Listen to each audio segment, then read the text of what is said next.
والآن فليتفضل السيد مارك ياتس إلى المنصة مشكورا ليحدثنا عن حريق أبراج شيرلي والدروس المستفادة منه. Please, Marks, make your way to the stage.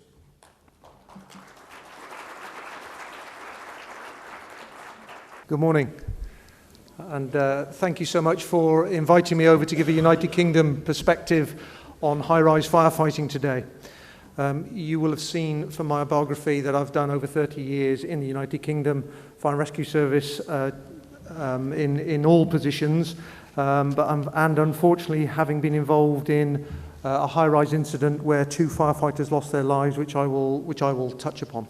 It's fair to say that high-rise in the United Kingdom is somewhat different to many areas of the world, including this, because what you see on the screen now is what we generally have as high-rise. They were constructed in the 50s, 60s, 70s and are predominantly for residential purposes. Not the best looking buildings in the world, I'm sure you'll agree.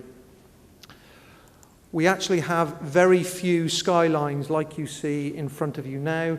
These ones are of the City of London, but the super high-rise of office accommodation and modern high-rise are very few across the UK and restricted to the larger metropolitan areas. As I say, what you see in front of you is London. So this is what we see as high-rise fires in the United Kingdom.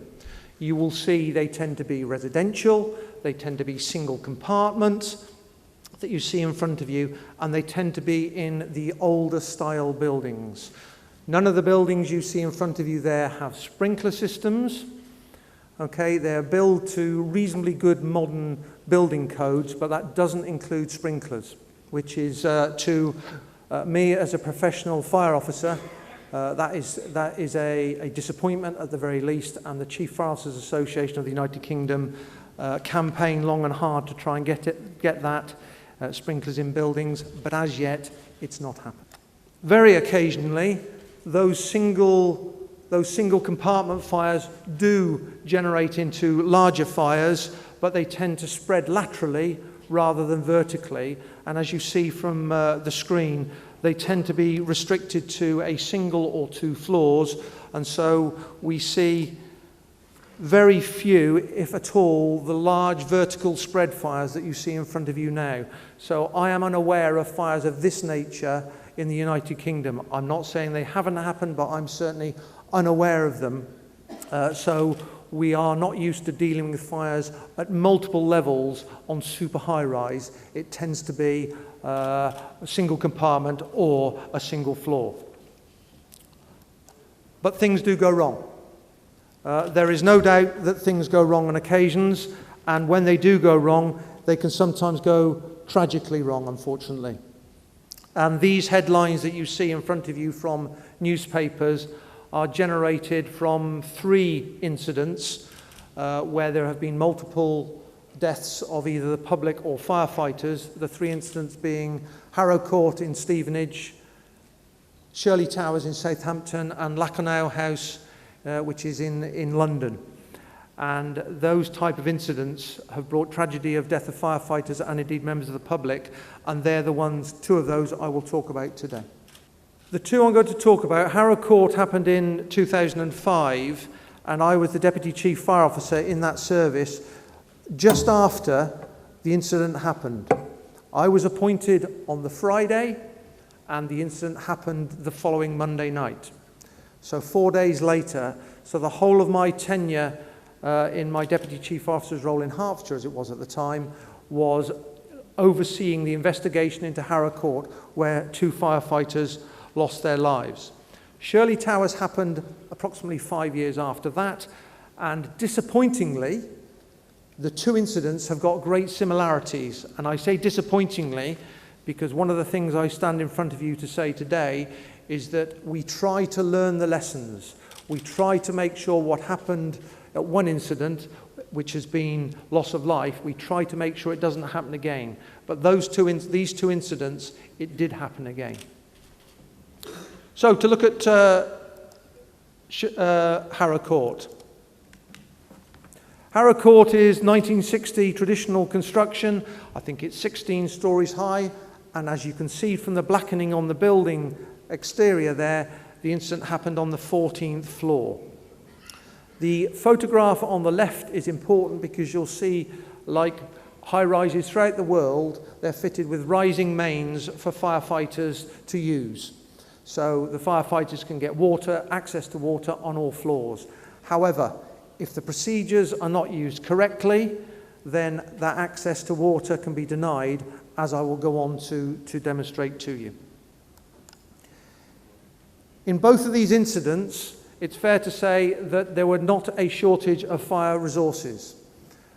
On the screen at the moment, it shows you that the local fire station, which were full-time professional crews, were less than 2 minutes away. There were plenty of resources available at the scene. There were plenty of resources available on the night. But you see on the screen the riser outlets. So the photograph on the top right, you see where we would normally plug in our hoses to get water, is shackled by a chain. That chain is to stop vandalism, because unfortunately it's not unusual to see predominantly youths open the mains, so that when we charge them, you end up getting water coming out when you don't want it to. So they tend to be chained shut. Historically, it was a leather belt. Now it tends to be chained shut. But you can't take the chain off unless you have bolt croppers to cut them off, and I will come on to that. So, the layouts of the flats on Harrow Court. Traditional layout, and as you can see, 2 people were at home that night. There are 6 flats per floor, and it was nothing abnormal about the layout. The fire started actually in a television, and both occupants, it was the middle of the night, both occupants were asleep in the bed. How did the fire start? The tea light. It was thought that a small tea light, a little candle, sat on top of a plastic television, and then it melted through the top of the television, set the television alight and the rest of the flat. The photograph you see in front of you is a reconstruction at the Building Research Establishment. This incident was fully reconstructed, including the start of the fire, the firefighting, to try and establish exactly what happened and the effect of wind on the fire and the fire spread. So the fire worsened. One member of one of the 2 came out of the bedroom, and the fire certainly worsened. The fire service turned up within 2 minutes of the call, and this is actual CCTV footage, and the 2 firefighters you see with breathing apparatus sets on their backs, one with their back to you and one coming through the door, are Michael Miller and Jeff Wernham, and they're the 2 firefighters that eventually lost their lives, and these are the last pictures of them actually alive. But what happened? The procedures went wrong. High-rise firefighting procedures in the UK, although slightly different around the country, they are broadly similar, and they're based upon taking a set amount of equipment to a set place below the fire, and then a set amount of people, firefighters, go aloft and fight the fire. At this incident, the procedures went wrong. Only 3 firefighters went aloft. It should have been 5, and they didn't take the right amount of equipment with them. There is no substitute for the correct procedures. There is no substitute for training those procedures, so they become second nature. It means the incidents can be dealt with properly. It means they can be dealt with in safety. And again, it's to my shame as a member of that service that the procedures were not adhered to, and that's when things started to go awry. So the firefighters arrive outside the door, and a member of the flat is shouting for help. There is no water. Why is there no water? Bolt croppers were not taken aloft, so they couldn't access the water supplies, and also they didn't have enough hose, and there's somebody shouting for help inside of the flat. The 2 firefighters bravely and selflessly, even though they had no water, went into that flat and rescued 1 person. And they brought him out, and then he said there was somebody else in the flat, and so even though the fire was worsening, they went back into that building, into that compartment, to see if they could rescue the second person. the fire worsened rapidly. You can see from these pictures the fire compartment on the 14th floor had flashed over, and unfortunately Michael and Jeff were caught in there. Still no water. And as I said before I started, this incident ended up in tragedy. Both Michael and Jeff were awarded the George Medal by Her Majesty the Queen for their bravery. They were acting, they had a commander with them, and they were acting in the best interest and had rescued one person and saved their life. They then got overcome by the fire, and the service went through 5 years of investigation and learning, some of which I will touch upon in a moment. So Shirley Towers, similar type of 1960 residential construction, but subtly different in terms of layout. And the layout of this building, it's not rare, but it is unusual in that when I show you in a moment, each flat had different levels, each apartment had different levels within the building, and this contributed to the tragedy. Shirley Towers is in Southampton. Southampton's on the south coast of England, approximately 80 miles from London, but it's a large conurbation, a large city with many full-time firefighters. And again, the incident had multiple resources. It was not short of resources. There were plenty of firefighters, plenty of fire engines there. I'm now going to play a video which should explain better than any pictures can exactly what happened on that night. The flats in Shirley Towers all have the same split-level design. Flat 72 has rapidly filled with thick smoke. The first team through the front door is Red 1. Their hands are full carrying a hose, so they can't use their thermal imaging camera.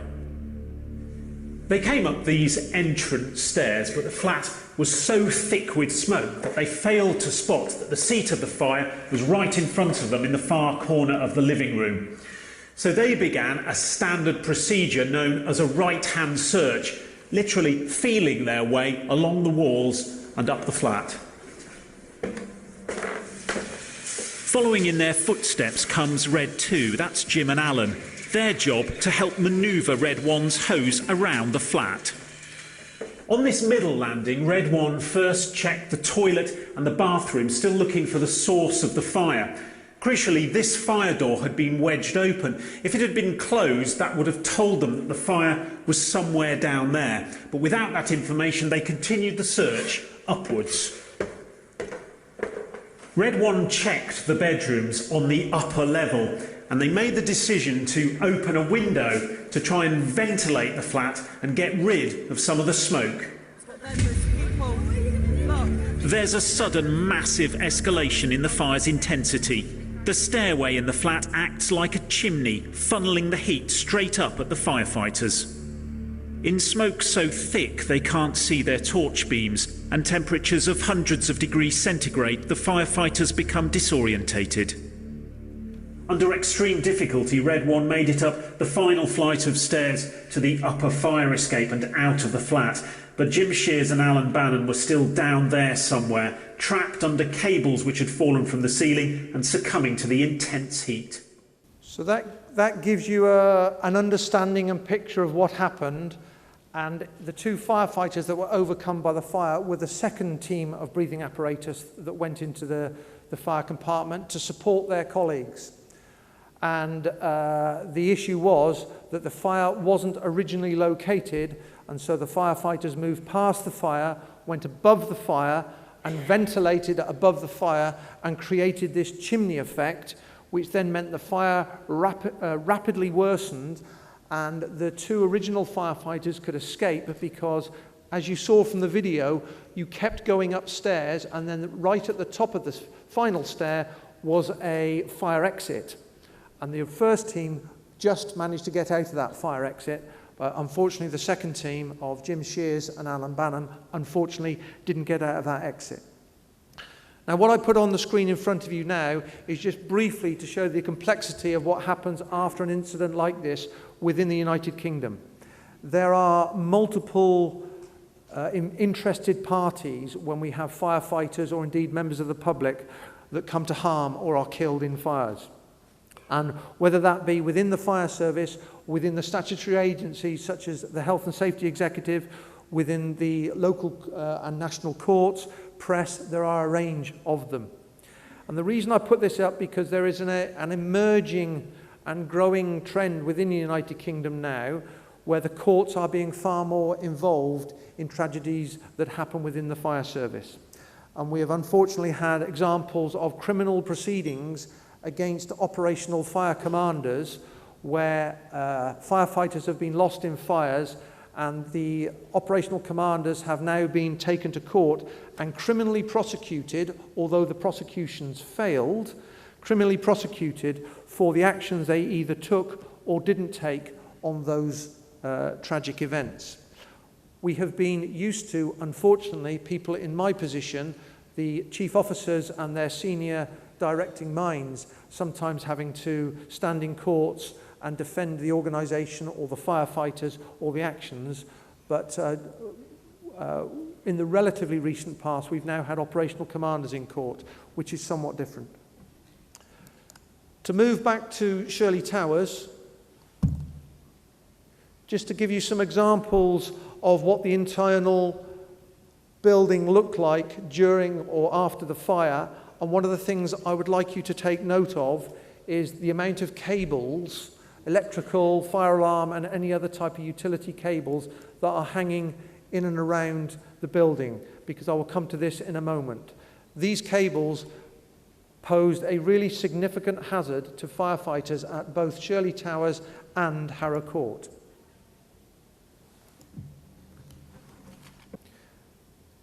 For those, I know many of the audience here are from fire service and are well used to scenes of this nature, but to fill these type of, this is a stairwell, fill this stairwell with superheated fire gases to perhaps 500 to 700 degrees centigrade, smoke down to the feet so you can't see where you're going, and rapid rising in temperature, it's very difficult to imagine what the firefighters in these types of buildings are subjected to. This, as you can see, is the room of origin, and you saw in the video the fire punching out through the external window, and this is where, unfortunately, it's likely that was the cause of the death of the two firefighters. Again, a reminder about the layout, and this next slide is probably better. You can see the hose lines running up those stairs, and the fire was in the lower portion of the building, and then the firefighters went past the fire and up through, and then the fire took hold, and there was this chimney effect, so they were basically in a completely untenable situation. Procedures, procedures, procedures. Okay, I said it for Harrow Court, I will say it for Shirley Towers. Identification of where the fire is, what you do about that fire, and how do you deal with it. Very, very difficult to do it at perhaps 2 o'clock in the morning, in the dark, in the superheated fire gases. But there is no substitute for training, knowing your procedures, following your procedures, and trying to apply them even in the most difficult and arduous of circumstances. And unfortunately, Alan and Jim lost their lives. But we try to learn. And it's fair to say that the chief fire officers of the two services, Roy Wilshire at the time and John Bonney at the time, were determined that we would learn, and the whole of the United Kingdom Fire and Rescue Service would try and learn from this. And one of the reasons I stand here today is if there is any learning from our tragedies to other parts of the world, then we are very, very willing to try and share our tragedies and our learning to stop it happening elsewhere, because there are some commonalities in this learning. Both incidents have extensive reports and extensive recommendations, which I will come to. But the learning and the lessons can be grouped into these themes. And for ease of today, I've grouped them as you can see. And the first one is leadership, command and control. Incidents are almost, if I could say, won or lost based upon the leadership and command and control exerted at the incidents. The decisions made by those commanders attending first can be what sets the tone of the rest of the incident. And so training and awareness of the risks, training and awareness of fire spread, training and awareness of procedures is absolutely crucial for the incident commanders that turn up at the first incident, at the first time at an incident. And this includes communications. Communications at incidents are never easy, and communications between commanders, communications between firefighters and their commanders are absolutely key. And again, common to both incidents is not the best communications between all those on the scene. I keep mentioning policies and procedures. Yes, we can over-proceduralize our firefighting because no two incidents are identical. There's no doubt about that, and we rely on the skill, we rely on the ability of the commanders to adapt policy and procedure to what they see in front of them on that night, and indeed on these nights. But you need a really strong and inherent understanding of your policies and procedures to be able to deviate from them, or to be able to deviate and move and actually adapt them. And that's one of the key things. And to understand them, it's not just about reading, it's not just about lectures in the training room, it's about training out on the real risks, training in the buildings. It's about understanding the buildings. And if I could touch about equipment, that policy, procedures and equipment, one of the significant learning from the Harrow Court and Shirley Towers was about how firefighters can get entangled in wires that, as a result of the burning building and the wires, whether it be electricity, telephone, fire alarm, coming away from walls and hanging down, and then in the dark and the superheated fire gases get entangled in firefighters. It happened at both incidents. And one of the simplest things, and that's why I put the photograph on the screen for you, is breathing apparatus sets. For those of you who know, a cylinder on your back, and then a wire can fall between the cylinder and your back, and it's very difficult to then move away from it. Hampshire Fire and Rescue Service came up with with their breathing apparatus manufacturers, a very simple way of lessening this risk, merely by closing that gap to allow the wires, instead of falling between the cylinder, they merely got brushed away. It was impossible to go between. So sometimes some of the simplest things have the potential to save the greatest life of our firefighters. And this type of very simple, it's not high tech, it's not technology, it's just a simple fix to a breathing apparatus set. And also now, certainly a number of services, including the one the ones that I've worked with now, all breathing apparatus set carry a very small wire cutter as part of their equipment on the breathing apparatus set. So if ever a firefighter gets caught in wires, or one of their partners in breathing apparatus gets caught in wires, then they can actually assist and rescue that firefighter without having to wait for rescue crews to come in. Very simple, but this is the type of learning, simple, easily understandable, that we try to get to firefighters in the UK, and if we can spread it further, then great. Last couple of learning points, specific knowledge and intelligence. You need to know your buildings. The building construction and the layout of those flats was absolutely critical to those two incidents. You saw the multiple levels at Shirley Towers, and it was those different levels which could have easily, they did contribute to the fire that evening. And so all firefighters and fire engineers need to know the risks that they are going to be firefighting in, including how ventilation and spread of fire will affect it. And then finally, the building construction and design. Really, there's no substitute for knowing the buildings that you're going to go into.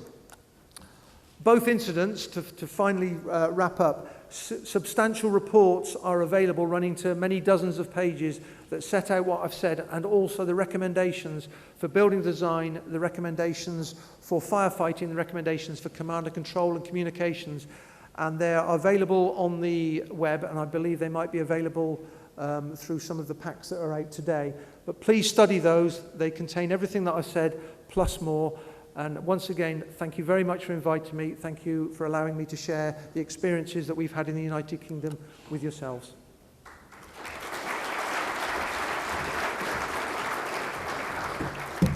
Leave the question.